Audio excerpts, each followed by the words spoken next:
Welcome to the fourth and final episode, at least for the moment, of our Power Rangers podcast. In this episode, we're going to talk about the future of the Power Rangers franchise because, amazingly enough, this show has been going on for about 20 years, which, in terms of television, is a very long time. Not many shows make it for 20 years. The only one that I can really think of as far as something that would be aimed for an adolescent audience would be something along the lines of The Simpsons. But beyond that, Yeah, there they've aren't, been on. yeah, they have, but there aren't many other shows that have even matched the longevity of Power Rangers, which is pretty amazing. Okay, There was guns. There, there was Gunsmoke, but The Simpsons beat them. yeah, yeah, I guess a lot of kids watch Gunsmoke. I will not quite old enough to be able. I never did. Yeah. Yeah, so the future for Power Rangers, the franchise. There's actually a new series that's coming on Nickelodeon, isn't there, Matt? Yeah, I believe it's already on. It's called Power. Well, I believe so. It's called Power Rangers Mega Force. From those that I'm friends with that still watch the show today, um, it airs on Nickelodeon. They say that the show is returning to some of its roots, like the characters on the show. They attend they all attend the same high school, and I'm sure they have the usual hangout place afterwards. That may I haven't seen the show yet, but maybe it refers a lot. Maybe it compares a lot to the Gym and Juice bars in the first three seasons of the show. So and so it's nice to know that they're going back to some of the same things that the show did back in the day, which brought the audience that it brought in. So, you know, it's really nice to know that Power Rangers is still going on as long as it's going on this long. I hope it lasts for many years. I hope you know more kids of the future will be watching this show, and maybe one day you'll be having kids sitting in front of the TV watching this show. So you uh, know I'm really glad they're holding out this long, and I hope they last 20 more years. yeah, I mean, if I have kids someday, um, I can definitely imagine a lot worse things to watch than Power Rangers. Um, yeah, it's really cool that they're, like you said, they're kind of like trying to bring it back to the beginning, the whole juice bar and things like that. Because, I mean, let's face it, they're reinventing so many other franchises from Ninja Turtles to Transformers to G.I. Joe.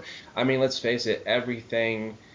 And it feels weird saying that Power Rangers are retro since they're from the 90s, but I mean, there's a whole generation of adolescents today who weren't around when the initial Power Rangers show started in 93. So for them, this is kind of just like a reboot. And reboots have been great so far. And you know what? Crazy thought. I mean, if this whole thing goes well, I mean, my goodness, there could be another Power Rangers movie. Because for a show that's been around for 20 years, the last Power Rangers movie was Power Rangers Turbo, and I think that was mid 90s. I believe so. It's right after. I think it was around. I think it was late '97 or early '98. I can't really recall strongly, but '96. No, it wasn't '96. But either way, Power Rangers Zeo had pretty much ended, and I guess they needed a way to introduce Power Rangers Turbo, so they thought, well, why not try another movie? And I don't think it brought in the same success that the Mighty Morphin Power Rangers movie brought in, but um, I'm sure there was still a strong fan base at the time who went to see this movie, and I actually recently bought it on DVD, so I'm glad that they recognized it enough to release it on DVD. Yeah, I had seen the initial Mighty Morphin Power Rangers movie, but I hadn't seen Turbo.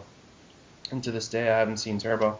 I'll definitely have to check it out though. Turbo is a really Turbo really is a good movie because they brought back Kimberly and Jason in this movie, although they were not Rangers in this movie. I think one of the villains in this movie had trapped them in some sewer or something, so they had to be rescued. And also in this movie is Bulk and Skull. Bulk and Skull have always been Mighty Morphin Power Rangers, comedy of the show. Um, Season one, they started out mainly as just the high school punks, and around season two, they pretty much were on a quest to figure out the identity of the Power Rangers.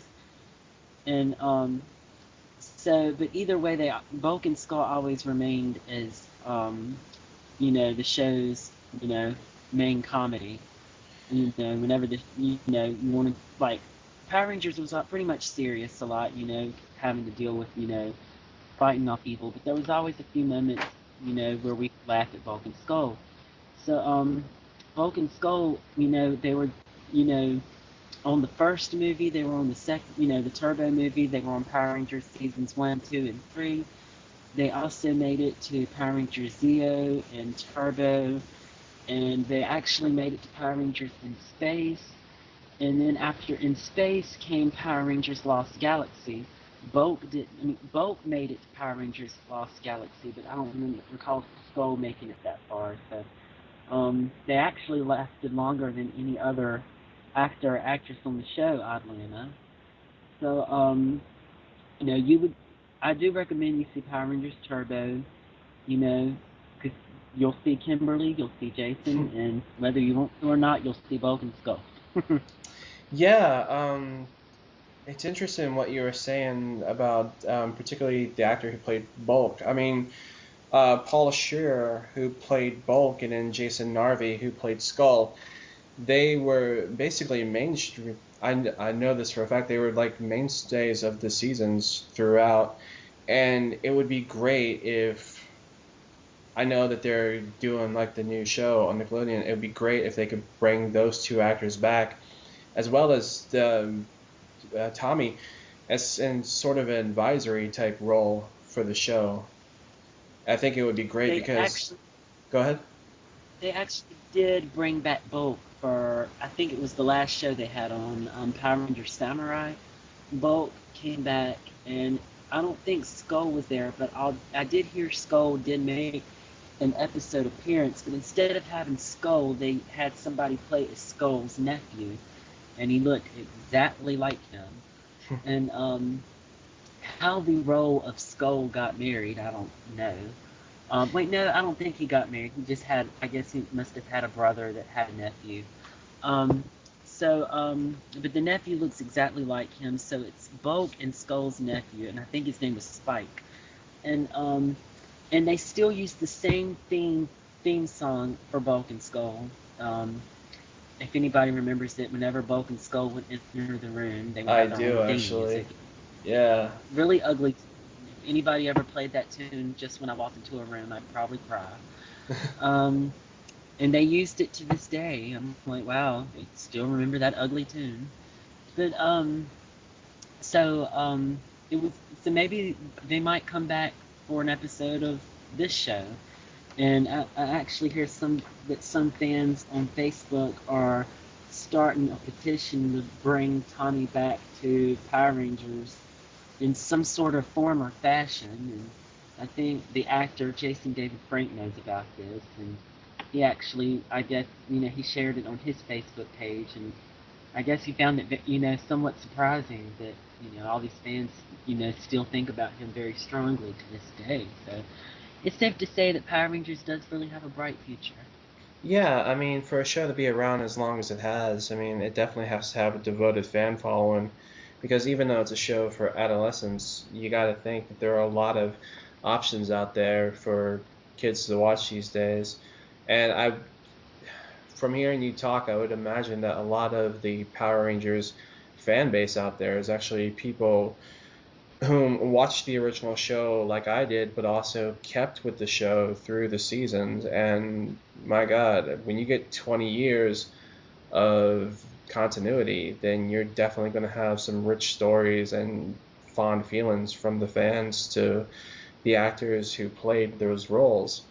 Um, it's interesting because this really was one of the first popular live action shows for kids that was introduced over here. And the cool thing about that is when you see these characters that you feel a connection to, you're seeing them. It's not like you're hearing their voice through an animated character. You're actually seeing these characters as the actors are playing the roles. And I think a lot of that sticks with the fans of today. So I'm not surprised that there's a great deal of love for Power Rangers throughout the entire history. And I think that's a great testament to the show itself. Totally. Yeah. It's amazing to think how far Power Rangers have come, and the fact that it's still here says a great deal about the enduring memories of the show and basically so much love that there is for it. In closing, Matt, is there anything that you want to say? Yes. One more note I wanted to make. Um, the the man that started Power Rangers here in America, his last name is Saban. So Saban, originated this idea. Well, he didn't originate it, but he brought it to America. But I think somewhere after Power Rangers Time Force, he ended up selling the rights to the Power Rangers franchise to Disney. So they stopped filming Power Rangers in America and they started filming it somewhere in New Zealand. But the actors that would be on the show, like Ninja Storm and Power Rangers Dawn and Thunder, they all used American accents. So they pulled it off really well because if I hadn't done my research, I would have never known that it was filmed in New Zealand. But a couple of years ago, Saban actually bought Power Rangers back from Disney, so now the show is being filmed in America again, and which also probably brought Bulk back to the show, because I can't really picture Bulk flying all the way out to New Zealand, but his his devotion to the show was so big. If they had called him, I'm sure he probably would have flew out there and been on the show.